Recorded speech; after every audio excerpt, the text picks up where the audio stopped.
Did you ever let go? Did you ever not know? I'm not gonna stop, that's who I am. I'll give it all I got, that is my plan. When I find what I love, you know you can bet on it, bet on it, bet on it, bet on it. I wanna make it right, that is the way. Today is the day. Who needs what you say? Bet on it, bet on it, bet on it. Okay. I'm just a girl standing in front of a camera, self-conscious about not wearing any makeup, but too lazy to put some on. Ooh, it's snowing, and it's like that peaceful snowing when it's just like gracefully floating towards the ground. Ah, makes me really happy. Yeah. But today I'm bringing you my January wrap-up.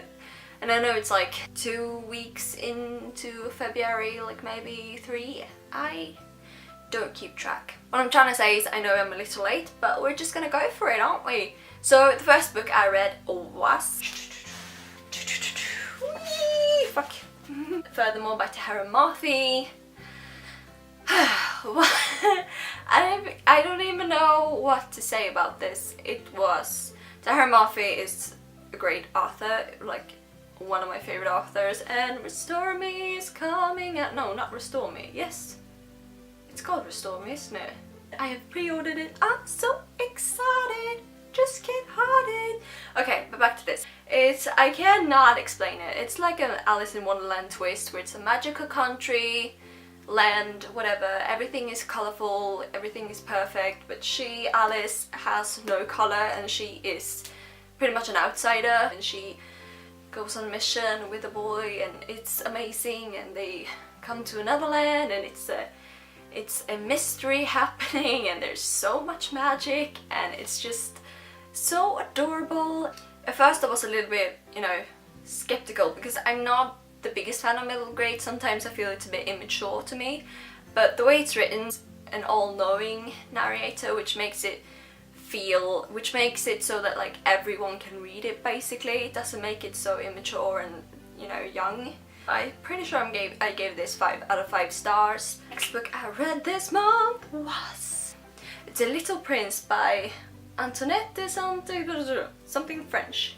Very French. If my French friend was here, she would get mad at me for pronouncing it wrong. So there is a book club at my school that started now, and this was the first book we read, so I read it. This is a classic. Everyone loves it, I feel. It is a children's story, sort of, but there's depth in it. It was really good. I gave this, I'm pretty sure I gave it like 5 out of 4 out of 5 stars, or like more like 4.5 out of 5 stars, and it was good. And the third book I read is Where the frick are you? There you are. Winter Song by S.A. Jones, and I'm reading off my phone because I wrote down some notes while I was reading it because I have no memory. This book, I was really intrigued by it and I had high hopes, and the first page was, very magical and sort of not really Tahara Murphy like, but really well written, and I was really into it, and then it all went downhill from that for me. This is what it's about. I'm just gonna read off the back because I fucking hate these things. All her life, Lysol has heard tales of the beautiful, dangerous Goblin King. They've erupted her spirit and inspired her musical compositions. Now 18, Lysol can't help but feel that her musical dreams and childhood fantasies are slipping away. But when her sister is taken by the Goblin King, Lysol must journey to the underground to save her, drawn to the strange, captivating world she finds and the mysterious man who rules it. She soon faces an impossible decision. With time and the old laws working against her, Lysol must discover who she truly is before her fate is sealed. What I liked about the book, Elizabeth's relationship with her brother Joseph and her sister Catherine. There's a lot of love. She's very loyal and supportive, and I love that. And I also like the writing in itself. I have nothing to complain over that. It's really good. I like it. I do like the Goblin King as a mysterious king, man of mischief and mystery, and I like him like that. But the Goblin King, I'm just gonna say, Goblin King has other function in this book besides being a king of mischief, and I don't like that function that he has. I'm not gonna go into that, but I don't like that. I don't like Elizabeth's decisions at all. I found them all incredibly stupid. I understand her as a character or her motivations or anything about her really. I'm not a big fan of the world, the underground. I don't think it didn't really interest me. I just felt like meh, you know. It's incredibly slow paced for me. Oh my god. Only in the last 100 pages did it become interesting for me. Not like I don't hate it and I don't like it was a waste of my time. I was disappointed. I had higher hopes. And the next book that I read was Nightshade by Andrea Cremer, can never pronounce it. It's about shapeshifters. Specifically, they shapeshift into werewolves, but they're not werewolves. They don't like to be called that. It's insulting, okay? They're shapeshifters. Main character, who is Kala, and she is a alpha over her little pack. In the beginning, I was intrigued, and then I got really mad because it's a very sexistic society. Like, the males have all the power. There's one man in particular. I think his name is something on E, I think Efron or something. He's the most disgusting man he's just so oh my god, I can't even talk about him because every time he opens his mouth I start like crying out of anger because it's just ridiculous how sexistic and misogynistic a person can be. I don't even know, like, he needs to die now. Because their shape-shifting society is very controlled, very strict. It has a hierarchy that, you know, and everything is decided. You can't change anything, you have no voice whatsoever, basically. There's loyalty, like undying loyalty, harsh punishments, but they're just living their life. They don't know anything else, so they think that this is how the world is supposed to be. And then Shane, the human, comes in to this world and kind of, you know, he sees all these flaws and everything that's so fucked up about this world, and everything starts to unravel from there, basically.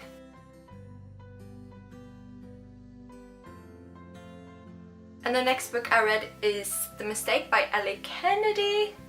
Ellie or Elle, I don't really know, but whatever. This is the second of the off-campus series. It's a new adult contemporary series, you know. I enjoyed it. One of the main characters, Grace, is amazing. I love her so much. That she's my thing. She's very kind, but still she will fucking stand up for herself. If someone is saying something that she don't agree with, if someone is disrespecting her, she will let you know. There are a few characters in this story that makes a mistake. People around Grace makes mistakes that angers her and, you know, betrayal. She's not one of those who forgives, like, directly, like, it's okay.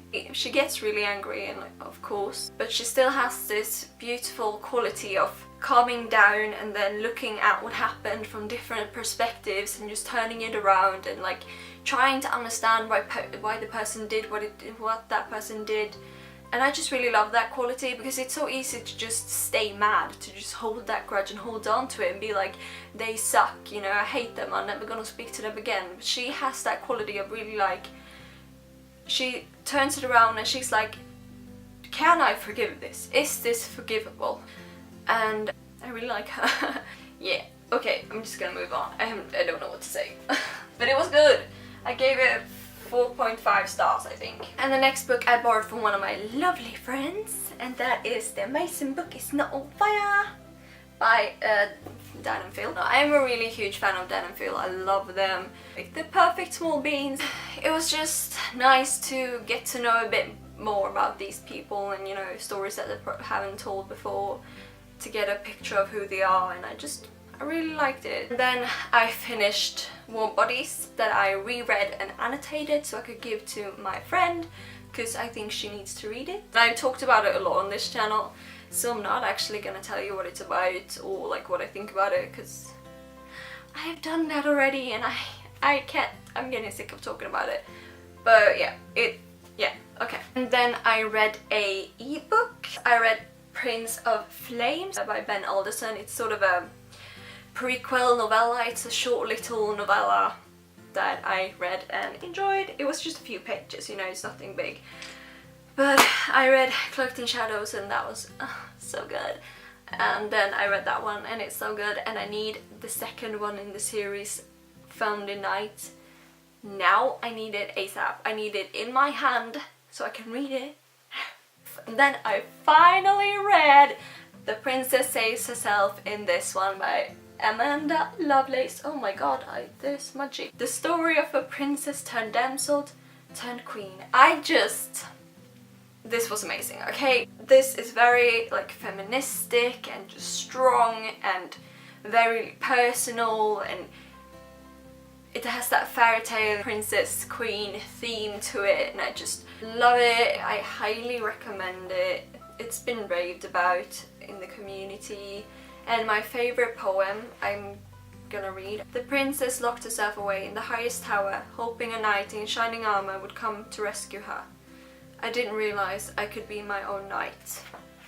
And it's just, this book really resonates with me because I went through a hard period where I was just like waiting around. I had this picture in my head that I needed to be saved, that someone needed to come and save me from myself and everything. Basically I was just lying on the floor like waiting, like someone come, and then I just realized that no one's gonna come. I am my own savior. I have to pick myself up and I have to carry on and be strong and put on my armor and go out into the world and just fight for myself. And this book really just, let's do this gracefully, peacefully, no drama. Come on. Information, please. Last one, how fun. I just have to find it. Oh god, where are you? Wait. Oh, there. Find it. Of course, this month isn't complete without reading a Jen Alpha Almond Tribe book, and that I read Don't Look Back, which is like one of her contemporary books. This is sort of a mystery where Samantha, the main character, she is found walking on the side of the road, like dirty, and she has no memory of who she is, no memory whatsoever. She doesn't know how she got there, anything. And then she, you know, comes into her life and she finds out that she and her best friend like disappeared, and she's found, of course, but her friend is still missing, and it's just, she has to figure out what happened. Things in her life just doesn't make sense.